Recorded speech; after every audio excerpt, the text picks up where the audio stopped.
Hey everybody, and this episode is exclusively about olive oil because olive oil, as I've seen in the group, is basically one of the most common oils that you're using. So I have a friend and he is an olive oil judge. He actually tours the world going to olive oil competitions in Spain, Italy, Greece, and he's able to taste the rancidity with the oxidation of an olive oil. And amazingly, he tells me that the majority of oils out there are actually rancid. Now, we can't taste them, but he can. Now, if there's an actually really bad rancidity, obviously we can taste it, but the fact is that most of the olive oils are rancid on the shelf. Now, what causes rancidity? Well, the first thing is light. So if you have a bottle that's in the sun or it's getting excessive heat, it's going to cause rancidity. That's why you want to look for a bottle that is basically a colored, amber-colored bottle. If it's a clear bottle, I absolutely would not buy it. Glass is the most inert chemical, so make sure it has a glass, is a glass container. The other thing that you want to consider is that when you look on the back, sometimes it'll have a bunch of abbreviations like ES for Spain and GR for Greece, and you see that they're like mixed oils all coming into one vat. When there's so much mixing going on, generally speaking, it's been exposed to air too much, and there's going to be a problem with the olive oil.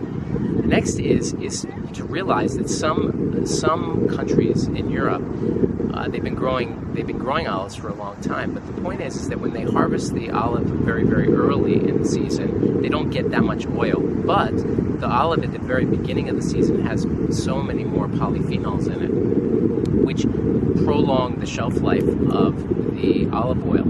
And so it's hard to know if the farmer the farmer wants the most yield. So it's hard to know whether he's waiting till the end of the season when the polyphenols are low, but the yields are high. And so there is an organization in California called the California Olive Oil Council. The link will be down below.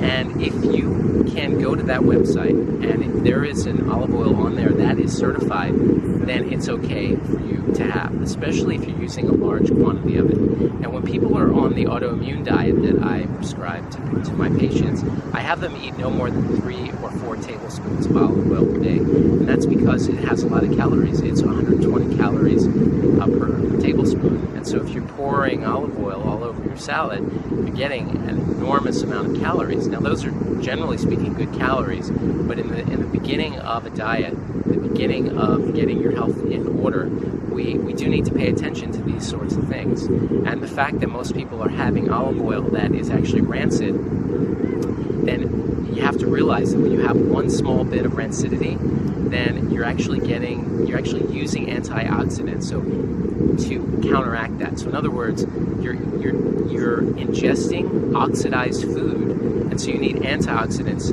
to kind of sort of counteract that. And just a little bit of rancid olive oil, or any kind of oil for that matter, is going to require all those antioxidants that normally would go to improving your health and upkeeping your health. They're going to counteracting the side effects, or I should say, the damaging effects of this rancid oil. At my local store, there's a California Ranch, which is found really widespread now, which is really great. It's in a green sort of square bottle.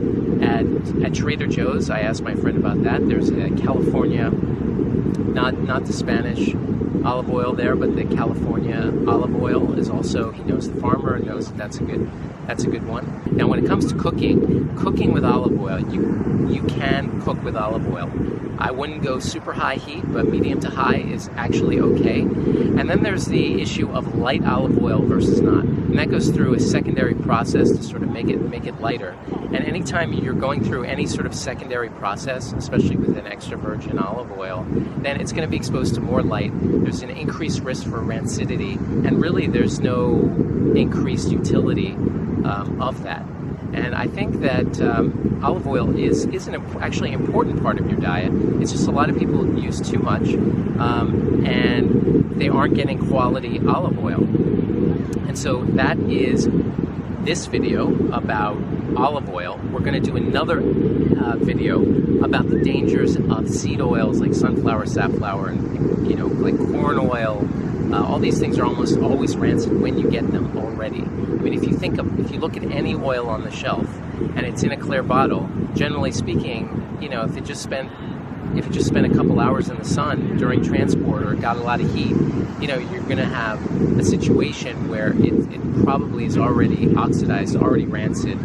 It goes through all this sort of deodorization, you know, before it reaches the shelf. But we're getting ahead of ourselves. I don't want to make these videos too long. I hope I answered all of your questions about olive oil. If you have any comments, leave it below. And thank you for watching.